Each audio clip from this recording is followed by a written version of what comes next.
Khawuleleni singene kanti ngoku singena kwiyure yethu yokugqibela yenkqubo namhlanje.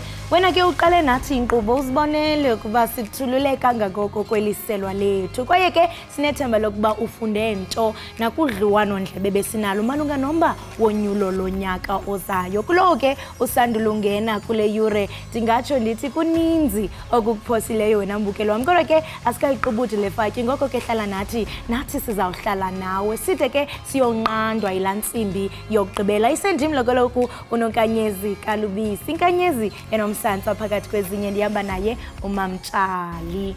Mbukeli sesingena ke ehoreni ke lokugcina ngci lohlelo Ekhaya Jikelele. Hayi wembukeli khona othi ayibo MC emcimbini bakwethu akeniyeke ukusibuza ukuthi hey nisekhona hey sizoyapi sikhona ngani semcimbini.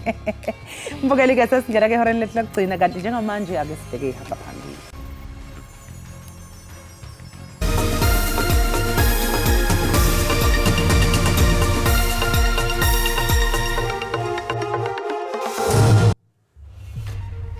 Sifikelela esiphelweni namhlanje isivumelwano sethutyana sokubeka phantsi izitalo kwimfazwe egquba phakathi kwelizwe lakwaSirayeli neHamas.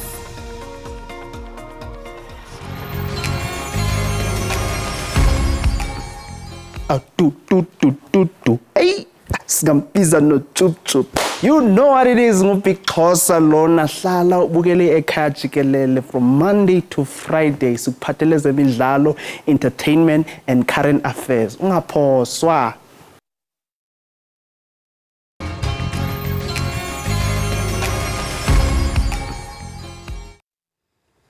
Sifikelele esiphelweni namhlanje isivumelwano sethutyana sokubeka phantsi izigalo kwimfazwe egquba phakathi kwelizwe lakwaSirayeli kunye neHamas. Nekulindeleke sinwenwiswe kusenjalo umbutho wesisa iRed Cross qinisekisile ngokukhululwa kweqela lesithathu kuthinjo lwaseGaza. iHamas ikhulule amaSirayeli ali-16, isithathu sabemi baseThailand nomntu omnye ongowaseRussia. Kanti ngosuku lwesithathu iSirayeli iphinde yakhulula abemi basePalestina abayi-39 phantsi kwesi sivumelwano sexeshana. Eli qela ke liquka amanina amathandathu nabantu abatsha abaselula abangama-33.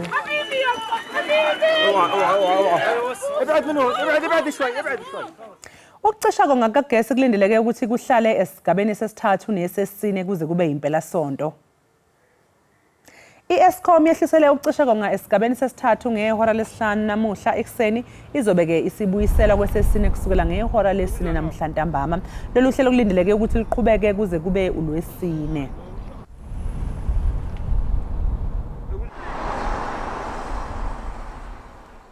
Umphathiswa wezothutho usindisiwe Chikunga uphehlelele iphulo lokhuseleko ezindleleni lwexesha leholide.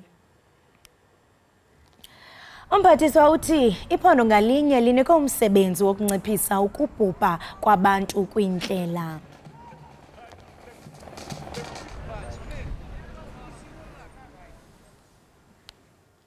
Uhulumeni wase-Eastern Cape uhlele ukusebenzisa isigidi samarandi entabankulu ngaphansi kweyinhlelo zokuvuselelwa kwamadolobha amancane kulesi sifundazwe. Undunankulu Oscar Mabuyane uthi lolu hlelo lukhombisa ukuthela izithelo ezinhle malungana nokusimamisa umnotho eyindaweni ezisemakhaya. Uhulumeni wephondo uthi ukuvuselelwa kabusha kwedolobha ezasifudula zingaphansi kwephandle elasaziwa ngeTranskei kuzawuzisa amathuba emisebenzi kukwaphuhlisana zakhono kubantu abatsha. Zinkonzo ezihambisana nenkqubo yethu yokunyusa amandla emali ephondo. Uminister okanye uMEC wemali bethetha loo nto izolo uba le nto yenye yento funeka siyiqwalasele ukuba siqinisekise uba siyinyusa njani na irevenue yeprovince. Abantu abatsha bangaqeshwanga bayaxhamla kwinkqubo ezikumila nje. Izawuphinda isincedise kakhulu amathuba omsebenzi amaxesha amaninzi if afuna ilicense mhlawumbi ube nayo lo grade 12 but kufuneka uba iba nelicense ube unganayo, so izawusincedisa kakhulu. Siyabulela ngelithuba. Ndonwabe kakhulu ngale program because it will change my life since ndiqhamuka from a disadvantaged background, so I believe izawakwazi uba ndibambe phana phaya ndikwazi ukusave imali for uba ndikwazi uqhubeka ndiye esikolweni. Iinkokheli zasekuhlaleni zithi iinzame zokuguqula imeko yezoqoqosho nenhlalo ziyaziguquka kancinci nanjengoko ngoku kulo mmandla kuzokwakhiwa ikoleji ezawukwazi ukujongana nezolimo neenkqubo zokuvelisa umya. Incedise nekomkhulu eli lalapha ekhaya elwandle olubomvu likwazi uba nendawo yoba libe neofisi zalo, libe nendawo neyokungenela ii-community meetings njengoba sibona le holo enkulu elapha. Ithetha ukuthi ke ngosizama ukuncedisana nabantu. Abahlali bathi ukwakhiwa kwesibhedlela isiphethu kwenze imeko yabantu bakwazi ukufikelela kwiinkonzo zezempilo eziphucukileyo nanjengoko besoloko behamba imigama emide. Ngokwezi offices ezikhona apha zii-offices ezizokuba ngamangenelela kwiingxaki ezikhona apha ekuhlaleni, ingakumbi imicimbi echaphazela u-social development, imicimbi echaphazela u-home affairs, imicimbi echaphazela isipolisa, imicimbi echaphazela u-agriculture and rural development. Inkulumbuso yephondo laseMpuma Koloni ithi kungoku nje amajoni omkhosi okhuselo lizwe loMzantsi Afrika asathe gqolo eqhubeka ukokha iibhlorho ezilalini khona ukuze abantu bakwazi ukufikelela kwiinkonzo zikarhulumente. Ndinkululeko Nyembezi weendaba ze-SABC eNtabankulu. Njengoba izwe libheke esikhathini samaholide okuphela konyaka, iziphathimandla eminyangweni ezokuthutha zikhathazekile ngendlela abashayeli abayiphatha ngayo uma kuyilesi sikhathi. Ngaleyo ndlela ke iziphathimandla zithi zizoqina inhlelo zokuqinisa ezokuphepha emgwaqeni. Iphondo laseGauteng lelinye lamaphondo anengozi ezininzi kweli. We are deploying personnel and technologies across the country, especially in high-risk accident-prone areas, to prevent incidents and accidents by ensuring all road users that they are safer on our roads. Nanjengoko kulindeleke ukuba unyuke umthamo wezithuthi ezindleleni, amagosa ezendlela aza kunyusa umxakatho kweli xesha leziyunguma eqinisekisa ukhuseleko ezindleleni. Aceba ukucutha inani labantu abaginywa zingozi nebeliku-1,560 kulo nyaka uphelileyo ngesiqingatha. It is for this reason that we have given each province a target to achieve in this festive season, to ensure that we can move our country on a solid trajectory towards the attainment of the 2030 target of having road fatalities. Iphondo laseGauteng, KwaZulu-Natal, iMpuma Koloni, iNtshona Koloni, iLimpopo neMpumalanga ngawona maphondo nabaqhuba bathe gqolo besophula imithetho yendlela kwaye lamaphondo aza kunikwa inqwalasela ngeli xesha kwiinzame zokusindisa imiphefumlo. We must pass the law to ensure that as soon as you drive a car, you must not taste alcohol. We can't allow people to drive drunk in our streets and kill people in our roads. Ukanti amagosa ezendlela wazukuveza zinyo ngakwabo bathe gqolo besophula imithetho yendlela. It's going to be the coastal area. It's going to be everybody going heading north in terms of the Bushbuck Reach and all these other issues. So we'll be dealing even at the borders. So what is going to be very important, all the major national arteries, we're going to be there stationed there, dealing decisively with the elements that we have spoken to. Kulo nyaka uphelileyo ingozi zendlela ngexesha leziyunguma zeChristmas zehle zisuka ku-1,395 zayokutsho ku-1,299 ngelixa inani labantu abaphulukene nemiphefumlo yabo ezindleleni lehle lisuka ku-1,808 layokutsho ku-1,560. Kungoku nje kwenziwa inzame zokucutha ngesiqingatha elinani. Abaholi bamazwe ahlukahlukene emhlabeni kulindeleke ukuthi bayohlanganisa amakhanda e-United Arab Emirates emaphethelweni alenyanga lapho ke mbukeli bezobe bebhunga khona phela ngomthelela uguquguquka kwesimo sezulu emhlabeni. Ilizwekazi iAfrika lithe gqolo ukuzijula ijacu ekuqobisaneni nokuguquguquka kwemozulu kunjalo lisaxhoxeka. Umongameli weli uCyril Ramaphosa uza kuba eyinxalenye yenkokheli zamazwe kwingqungquthela yokuguquguquka kwemozulu eza kubanjelwa e-United Arab Emirates. Umba otshisa ibunzi wenkxaso-mali kumazwe atsala nzima athwaxela uguquguquko lwemozulu obizwa njenge-Loss and Damage Fund woba ngumongo weengxoxo. Abaphathiswa banoxanduva ngokusingqongileyo banqobanise inhloko eAbu Dhabi nalapho baze nesisombululo esiza kuqinisekisa ukuba kunegqiza eliza kujongana namanyathelo ale nkxaso-mali aza kuza nenguqu.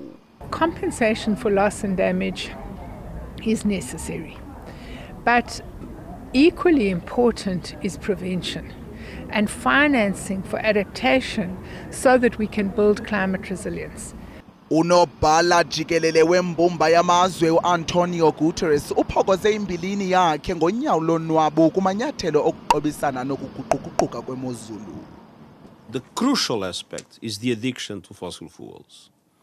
So it's time to establish a clear phase down with a time limit. Ifuthe lelixa lesitshingitshane kummandla ongezantsi kwe-equator sele lisondele ngokukhawuleza. Amazwe angezantsi ayazilungiselela kwiimvula ezimandla ezivame ukukhokelela kwizikhukhula, enye yezimo zezulu ezayanyaniswa nokuguquguquka kwemozulu.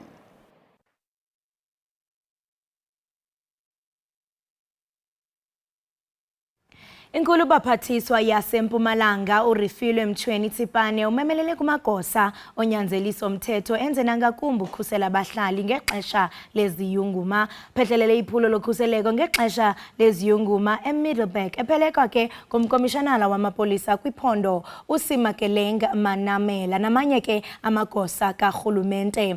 Mchweni Tsipane uthi amapolisa aza kuthi chithisa kangeli xesha. Nanjengoko unyaka ugekelela ekupheleni aza kuthanda kubonakala ndawo zonke amagosa onyanzeliso mthetho. Okungokutsho kwenkulu baphathiswa yaseMpumalanga uRifilwe Mchweni Tsipane uthi bakwenza oku kugcina inkuseleko yakhe wonke ubani kuquka abakhenkethi ukwatyityimbiselele umnwe izaphula mthetho ezindleleni. We want to caution all our road users that we will be all over our roads. We've got about 11,170 policemen and women who are ready to take it up in our street to make sure that they protect our road users. Abahlali balamkele eliphulo. Thank you very much for this operation this occasion that is operating today. We are very much happy. Crime is so high here in Steve Tshwete. And we know that all the policies will be visible. Njengenxalenye yeliphulo kuza kutyelelwa indawo zentselo kungaphungiswanga. Liquor consumption is a problem in the province, and the taverns that we are having in the province is also contributing more on the issues of crime. Now we are saying to the legal tavern owners that they should be made aware of the precautions that they should be taking care with the people that are coming to consume alcohol. Umkomishinala uthi baza kuthawuziswa ingalo yomthetho abanini izindawo zentselo khe nje bafunyaniswa bengawuthobeli umthetho. Umongameli we-ANC uMnumzana Cyril Ramaphosa ukhokhela iphulo le-ANC loga inkxaso kwibala laseBambana nakumasipala wasejozini kumantla ephondo laKwaZulu Natal. Njengoko kaloku ichitha lempelaveki ekayela inkxaso yonyulo yonyaka ozayo qela lakhe elilawulayo ye-ANC. Udlule isikhathi eside lenkinga yamanzi niloku niphila nayo. Futhi kwaba namapipe wayefanele ukuthi afakwe kwadlula almost 12 years lawo mapipe alele nje emgwaqweni. Kodwa manje soloku kwangena uComrade Senzo Mchunu. uComrade Senzo ngam appointa ukuthi abe ungqongqoshe wezamanzi. Uma ngikhuluma naye wamangala wathi hayibo eyamanzi ngathi wena kuphela ozokwazi ukuthi uxazulule le ndaba yamanzi kulo lonke leli lase South Africa. Namanje uComrade Senzo uyawenza loyo msebenzi kusuka eLimpopo ukuya eWestern Cape ulungisa indaba yamanzi. Nala indaba yamanzi lapho ejozini dam uyayilungisa. That's why namhlanje singene emzini kababa uShongwe nomama uShongwe nomama uMathe ngawabona ngawamamehlo ukuthi ngempela amanzi afikile. Okwamanje ke mbukele ke siphosa amehlo ke sibheke kwisimo sezulu.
Siphinde sikwamukele mbukeli lapha ekhaya Jikelele. Sibonga kakhulu ukuthi usahlanganyele kanye nathi kusukela ekseni ngehora lesithupha kuze kube manje. Cha mbukeli uyasithanda futhi nathi ke sikuthanda kakhulu. Bakholi njengamanje sekuyisikhathi ukuthi ke singene kuma trends. Ewe injalo mbukeli singena kuma trends. Apho kaloku mbukeli sijonge eziphala phambili kumakhasi onxibelelwano X. Nowayesaziwa kololo njengokuba ungu-Twitter. Kanti ke mbukeli i-hashtag yokuqala iyatsho phayana ithi #Patriotic Alliance yesibini #Zahara. Kanti ke mangabe siqala nge-hashtag yokuqala ye-Patriotic Alliance mbukeli ngaphambi nje ukuthi nje ke sidikide sitshela sikwenzakalani ake silalele nansi ke umfanekiso olandelayo. Alakan hayistukan abahambe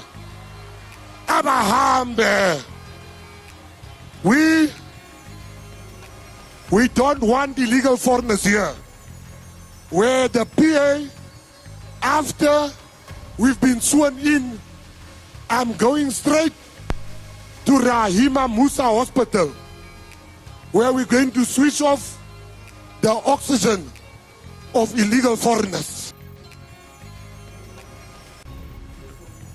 Ake mbukele njengoba ke sesibonile ke lo mfanekiso umholi we-Patriotic Alliance uGayton McKenzie yanobenza inkulumo ethula inkulumo masimuzwa laphana nje ke masingabe singakutshela mbukele ukuthi uthini ngolimi likaMageba usho khona impela ukuthi cha bona nje njengenhlangano i-Patriotic Alliance ababafuni nje ke abantu abaphuma kwamanye amazwe abalapha eningizimu Afrika ngokungemthetho. Kanti ke futhi ke uphinde futhi ke wathi uhulumeni oholwa i-ANC ukhohlwe nya yingqinamba eyibhekene nabantu bakulelizwe ukusho lokho ke enkundleni yezemidlalo iOrlando eSoweto. Phakathi kwezinye izinto athe wazikhankanya uthi ke bazakuzisa inkonzo kubantu abatsha xa ke ufikelela kwiminyaka eli-18 uzoya emkhosini awuzubhatalwa i-350 yokuhlala ekhaya. Baye baphefumula ke pha ku-X bachaza intambo masive mbukela into yokubana baphefumule besithini. Usadiki uthi Gayton is a coward. He can shout for all he wants, but he's failing to address his friends in the Cape Town gangs who kill people every day. People are people killed. Drug abuse is on the rise in the Western Cape and he does nothing about it. But somehow he's gonna just change the country. Ake sizofuthi omunye ke umbukela ukuthi uPaul wathini. Only God knows uthi so he's saying the first thing he will do is commit murder. Then he also says he wants mass deportation, so he's going to mass deport dead bodies. Yane, politics are difficult. uyaliveza ikhwineba lakhe Only God Knows esitsho into yobana eyona nto yokuqala afuna uyenza kukuba abe kanti wenza ulwaphulomthetho ecacisa ngakumbi esithi ukubulala. Chuncembe sijonge abathe babhale bethini. Mohammed uthi yena, I'm considering voting for him. My vote might not change anything, but he deserves a chance. Kanti ke bolima besiqhubela phambili ke sibheka i-hashtag yethu yesibili ethi #Zahara. #Zahara Mbukeli izindaba ke singatsho into yobana zichulumancisi konke ezi zikaZahara. Kanti ke amarhe athi imvume ethandwa kakhulu uZahara ungeniswe esibhedlela emva kokugula esekhaya. Uye wabe kanti ke Mbukeli uyahlala phaa kwi-ICU isithuba esingangeveki ngenxa yokonakala kwesibindi. Into leyo ke ebangela ukuba kufuneke uqhaqho fakelo lwesibindi. Umndeni ke kaZahara owaduma ngecwecwe elithi loliwe ubungakakumemezeli ke lokhu ngokusemthethweni Mbukeli. Ake sizwe ukuthi abantu baphefumule bathini. Umbhele uthi, I'm sending strength and healing to our lovely sister Zahara. That woman is a treasure to us. Her music gave some of us hope and we healed a lot from it. So we definitely owe it to her. Heal, my lovely sister.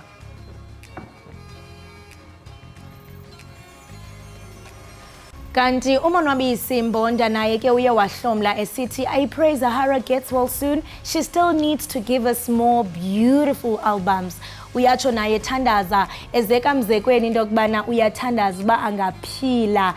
Kwaye ke uthi usalindele kulukhulu kuye ingakumbi kaloku ezawusinukiza umculo omnandi. Chucembe sijonge uthe ubhale wathini.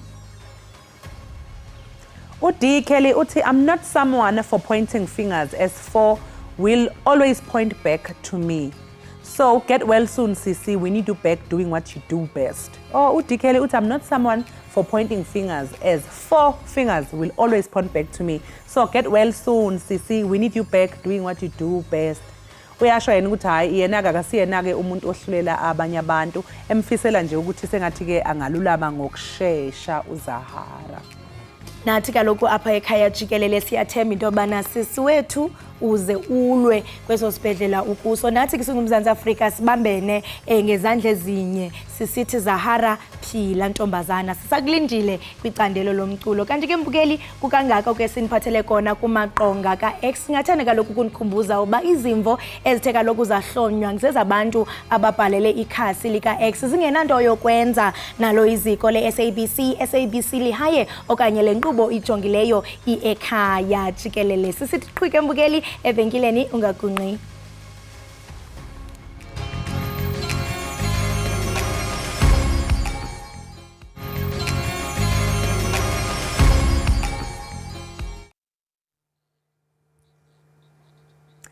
Siphinde ke sikwamukele Mbukeli lapha ekhaya Jikelele. Sibonge kakhulu ngokuthi uhlanganyele kanye nathi. Siphinde futhi phela Mbukeli sikhumbuze ukuthi ke siyatholakala lapha ku SABC Plus.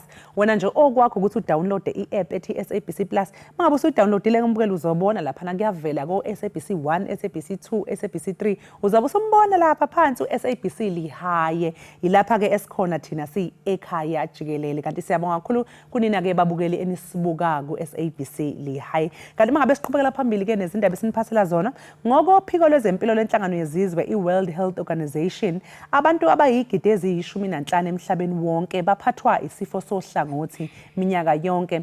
Emhlabeni Jikelele isifo sohlangothi Mbukeli siyimbangela yesibili yokufa futhi siyimbangela yesithathu yokukhubazeka. Ucwaningo kweliphinde luveze ukuthi ke lapha eNingizimu Afrika isifo ke senhliziyo kanye nesifo sohlangothi izona zifo ezihamba phambili phakathi kweqoqo lwezifo ezingathathelani. Lokhu kuhlanganisa izifo ezifana nesifo sikashukela kanye nomdlavuza. Ukuxoxa ke kabanzi ngalokhu njengamanje esixhumana nodokotela wezinso kanye nezifo ezingathathelani udokotela uDimakatso Makwela. Dr. Dimakatso sikubingelela sikwamukela ekhaya Jikelele. Nginibingelela khashini nababukeli ekhaya. Thank you for the opportunity. Sibonge kakhulu nathi Dr. Dimakatso. Ungasichazela nje mhlawumbe ukuthi yini ebangela isifo sohlangothi futhi ke ingabe zikhona yini indlela zokuthi ke sivimbeleke? So yabo isifo senhlangothi senziwa ukuthi ubuchopho part of ubuchopho ungathola igazi lokho kungenziwa ukuthi kune clot eyavimba igazi ukuthi lihambe ngaphakathi komthambo wegazi okanye umthambo loyo uye waqhuma igazi lachitheka ngaphakathi kobuchopho. So ubuchopho buyadingeka ukuthi kube khona igazi elokhu lifika kubona liletha i-oxygen futhi nokudla kwayo ishukela. If kune block igazi lingakwazi ukuhamba kahle lobo buchopho buyogcina sebufile benza lento yokuthi kufe ihlangothi i-stroke. So izinto ezenza ukuthi into enjalo ibe khona ukuthi kube mhlambe i-high blood pressure eyenza ukuthi iyayimosha imithambo yegazi, isifo seshukela, isifo se-cholesterol ephezulu nezinye izifo kanjalo njalo. So isifo se-stroke or ukufa ihlangothi isifo esidalwa ezinye izifo. So lokho kusitshela ukuthi mawenza ukuthi ucontrola lezinye izifo prevent, and the stroke is completely preventable. Isifo esingapreventeka uma abantu banekekela lezi ezinye izifo. Dr. Ngiyakuzwa lapha uma ngabe ubalula i-high blood pressure kanjalo ke nokuchitheka kwegazi ebuchopheni. Mhlawumbe ngiyazi ukuthi kunesimo omama bayithwele abaye basithole mhlawumbe i-blood pressure boma iphezulu kakhulu esibizwa ngokuthi pre-eclampsia. Mhlawumbe nazo lapho ama cases lapho sibone khona mhlawumbe umama egcine esedlule emhlabeni. Ngabe kusuke kuyisi isizathu sokuchitheka kwegazi ebuchopheni? Yeah, leyo yezinye izizathu ezingayenzeka or a result of ukuba nayo i-preeclampsia. So ukuchitheka kwegazi kwenziwa ukuthi umthambo lona ube ne-pressure eningi, so ugcina uqhuma. Sometimes umthambo ungaqhuma because bekune part of lowo mthambo o-weak iyenziwa kube nento efana ngathi ibhaluni ibizwa i-aneurysm. So i-aneurysm mayikhona nayo futhi yenza ukuthi that part yobuchopho ibe weak, and then my weak ingahle iqhume easily. So high blood pressure, preeclampsia or ama-aneurysm kanjalo ayenza umthambo wegazi ube weak ugcine sowuqhuma.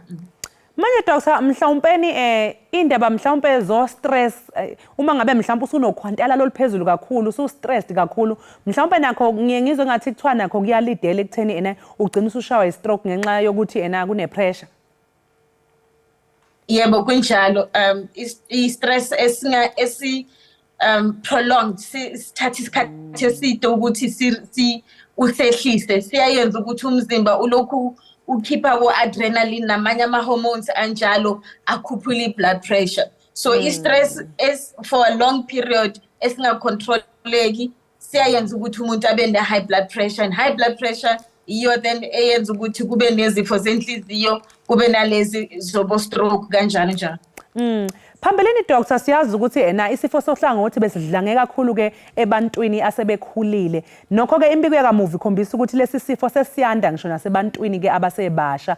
Ngabe mhlawumbe sijwayele ukuthi sihlasele abantu abangakanani ngokweminyaka nanokuthi yini ke imbangela ukuthi sesibona udaba oluningi ukuthi sekuyakwazi ukuthi nabantu abasha nabo abaningi bachaphazeleke lesi sifo. So isizathu sokuthi sibonakala kubantu abadala yebo kuyimpela ukuthi abantu abasebakhulile i-risk yabo ye-stroke iphezulu kakhulu. It's because umzimba mawu ulokhu uthi uyakhula naloyo mithambo yegazi nayo in age ba affected, ayisase strong njengaqala, inhliziyo yakho ayisase strong njengaqala, abo high blood nabo shukela nabo izifo attack abantu abasebakhulile kakhulu. So that's why i-stroke ilokhu isifo sabantu abasebakhulile. But into eyenzeka manje ukuthi abantu baqala ukugula lezi zifo basase bancane or earlier ages because of i-lifestyle yethu.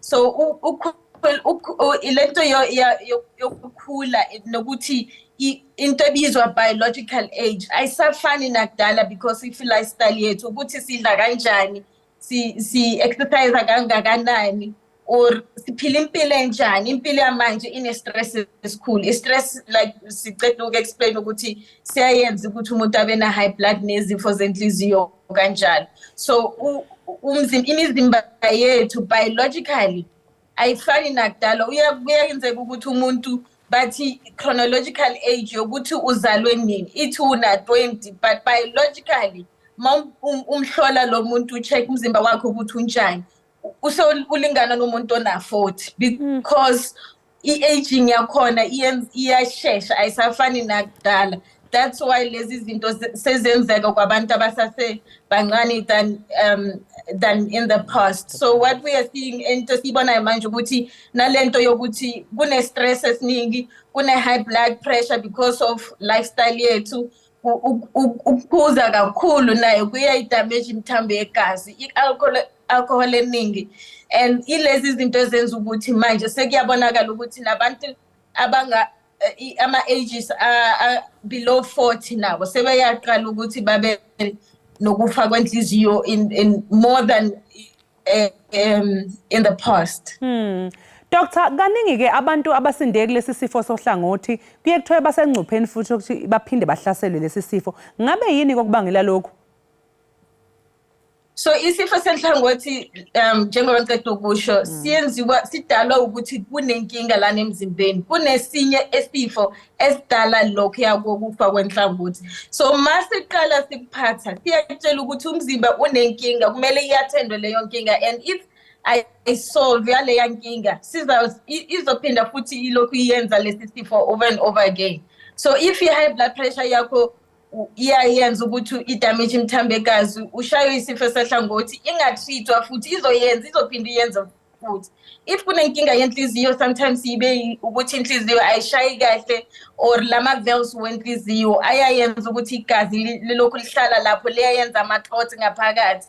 If that problem ayisolve izophinda futhi kuphinda, and umuntu oceda ukuhlaselwa yilesi sifo i-risk yakhe iyakhuphuka kakhulu than umuntu ongazange abe naso i-stroke. So i-stroke masiceda ukwenzeka kunezinto eziningi ezimele ziyenziwe ukuthi ama-test ukwazi ukuthi why lesi sifo sihlasele lo muntu, siphinde futhi sitreat isizathu sokuthi why sibe khona isifo sokufa ihlangothi eqaleni. So isifo lesi sidalwa ezinye izifo, and unless silokhu sifuna lana emzimbeni ukuthi yini isizathu ngama-test esibhedlela, sizophinda silokhu siphinda umuntu oyi-one. Dr. nje sesofikelela ngasemaphethelweni engxoxo yethu, engabe mhlawumpe-ke iziphi izinto ezingenziwa ngabantu nje abantu ngabaqwashisa kanjani ukuthi mhlawumpe yinto okufuneke bayenze ukuze bagweme ukuthi lesi sifo sigcine sesibathola? So obalekile ukuthi abantu balokhu bahlola impilo, lento yokuthi umuntu athi ngihlasela isifo sokufihla ngotheni angizange ngigule empilweni yami yonke, akusiyiqiniso. Njengoba siceda ukusho kunelezi izifo ezizokwenza ukuthi i-risk yakho ye-stroke ikhuphuke. If awuhlolwa awuzukwazi ukuthi une-high blood pressure because ziyayenza umonakalo lezi zifo zithulile ungazi ukuthi uyagula. I-high blood pressure, isifo seshukela, i-HIV nayo, sorry, it's one of the reasons why abantu bathola ama-stroke basasebancane. If awuhloli i-HIV iyakwazi ukuthi ihlale iminyaka 10 years and above ungazi ukuthi kunenkinga lana emzimbeni. So unless uhamba i-clinic or ku-general practitioner wakho ulokhu uhlola at least once a year, uwenza ama-test, ucheck ishukela, ucheck u-high blood, ucheck i-HIV, ucheck ukuthi yonke into isahamba kahle, ungalokhu uthi mina angiguli anginasizathu sokuya ku-clinic or kuya ku-doctor, then lezi zifo zizolokhu zihlasela abantu because le ezidala lezi zifo zithulile, ziyenza umonakalo zithulile. Umuntu sekayithola analesi sifo sokufihla ngothi abengazi ukuthi kunenkinga enye lana emzimbeni. Udokotela uDimakazi, sibonga kakhulu ngesikhathi sakho. Ngiyabonga nami. Labo-ke mbukeli bekuwudokotela uDimakazi Omaqwela besixoxisana naye mayelana nesifo sohlangothi. Okwamanje sinje qu ey'tolo, sizobuya emva komzuzwana.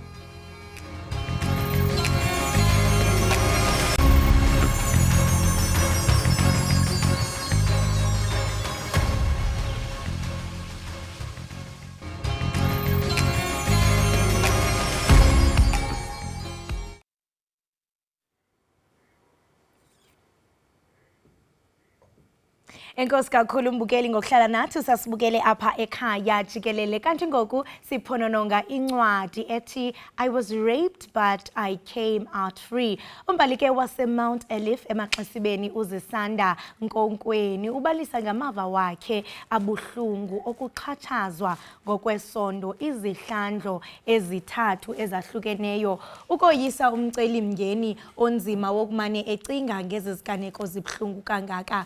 Wafumanisa ngempiliso emandla elusiba nephepha elibalike lichukumisayo alipheleli nje ekubaliseni ngentlungu kodwa likwathetha ngamanyathelo axabisekileyo okuphilisa nanika ithemba ngekamva eliqaqambileyo. Ukhona ke apha mbukeli siza kuncokola naye sive banzi ngale ncwadi athe wayibhala. Sisanda masikubulise sikwamkele enkqubeni. Molweni sinjani? Siyaphila enkosi.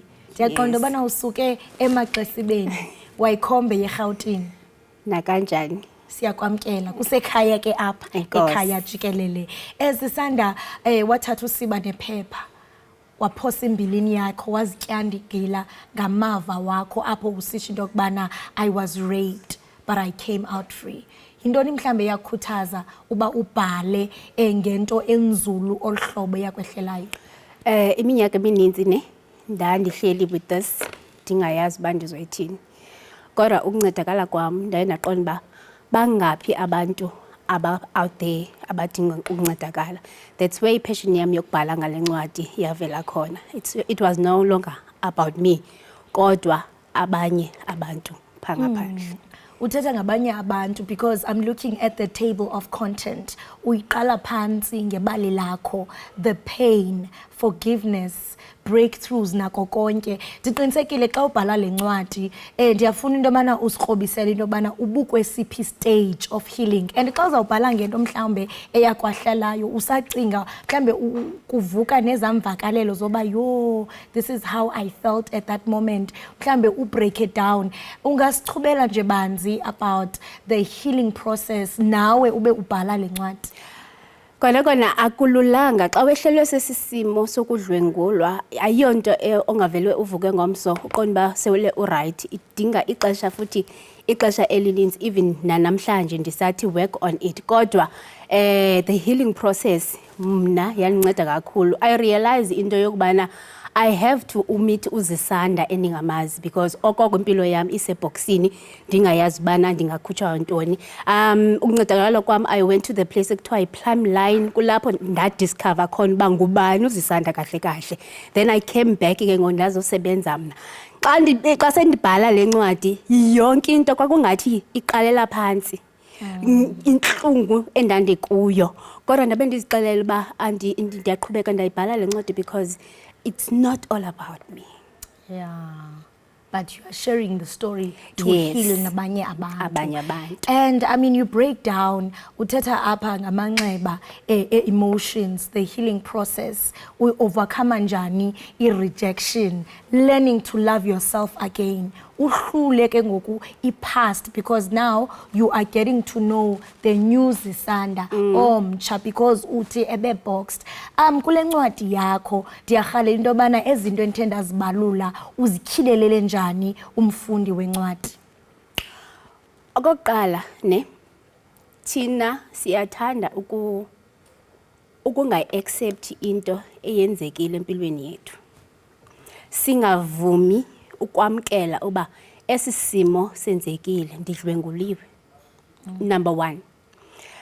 Ukuze udile ne-emotions zakho uqale kuvumeni ukubana ndidlwenguliwe. Uyi-understand ibe lapha kuwe le nto uthi xa uzijonge emireni uthi ndidlwenguliwe. Then uzokwazi ke ngoku ukudila ne-emotions ngoba seluzixelele vele uba ndidlwenguliwe. Those days ezithi wena wadlwengulwa vele uyayazi loo nto. Uyakwazi ukumelana nayo uthi ewe ndingulo odlwenguliweyo. Izithi xa zifika i-emotions zakho ukwazi ukuzicontrola ngendlela oyi-understandayo uba imeko ikanje ukwazi ke ngokudila nawo. I-emotions zam mna every day ekseni nanamhlanje I wake up ndizijonge emireni ndithethe nam ngoba kunyanzelekile ukuba ndithethe nam ngenxa yokubana ndisadila nam. uthi usadila nawe Yes. and I mean ukhankanya izinto ezibaluleke kakhulu lokuba umuntu i-step sokuqala kukwamkela into okubana ndidlwengulwiwe uzijonge esipilini uzixelele into yobana isimo nasi ndijongene naso ukuze ube ukanti uyaphambili. Ndiyarhalela kumava wakho kuba nawe akho nto esingathi mhlambe hayi wena i-situation yakho ibingcono ukudlwengulwa kuyafana. Ndiyarhalela ukuthi kule situation yakho nendlela mhlambe obhale ngawo ngawaphi amava engcebiso onikeza umuntu othi mna andikakafiki mhlambe kweso stage sokwamkela ndisekwi-denial and kaloku njengoba usitsho into yobana xa ungekamkeli kutsho ukuthi awukakayi phambili. Uyabona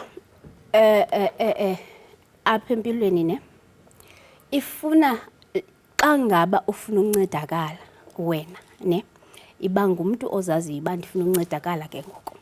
If awuzazi ukubana ufuna uncedakala ufuna ukuphuma kwesisimo sinalento ke thina ke bantu abango osisi xa sidlwenguliweyo sibe nalanto yokuzikhondema ukubana it was our fault.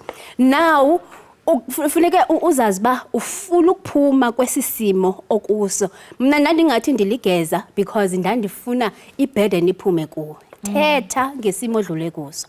Kukhona lento ke kudla ngokuthiwa kuyo asuthetha ngesimo sakho. Mna ndiyiproof yokubana makuthethwe ngezimo umuntu adlula kuzo. Inceda ekuthinini ukwazi ukukhupha imbilini yakho obhekana nayo. Ukwazi futhi ukuncedakala because you might never know. I was going around town. Did you know I was raped? Yeah. You know I was raped. Ndadlwengulwa mna ngabantu abathathu. Kanjani because into yayikum and ndandingafuni ukubana i-society ive ngabanye abantu. Ndandifuna iqale kum. That is why ke ngoku ndandihamba around ngoba ndandifuna uncedakala umphefumlo wami. Profound, really powerful. And oludliwano ndlebe sinalo xa vele siqaphela i-16 days of activism against gender-based violence. Umxholo walonyaka uyatsho wena zisandi into yokubana accelerating actions to end gender-based violence and femicide, leaving no one behind. Kodwa kuyabonakala into yokubana kule process yokulwa ne-GBV kusekhona abaselele ngasemva. Uye wathetha zisanda ngento yokubana funeke uxole i-forgiveness. Yes. So uforgiva njani when justice is not served? Because ufumanisa into yobana ukwesi stage but naba babantu abakwenze ezi zinto basaphila ngaphandle. How do you get to the stage of forgiveness? And now that siphawula i-16 days zeziphi mhlambe izinto obonakala okanye ocebisa into yobana urhulumente angazinyusela ikawusi? Masike siqale apha sisi ndidlwengulwe mna zi-cousin brothers zami ezethu abasendlini ne ndiya kulento ye-forgiveness. Today I'm serving them ukutya because ndixolile. You need to forgive wena kuqala ne. Yes, government singatsho sithi they must fight. If you don't fight for uwena, there will never be justice. Ne what I can say mna ingase kungafikelela to that level where i-perpetrator selibanjiwe ke ngoku mayingaphumi bethunana ne because that's what brings us back.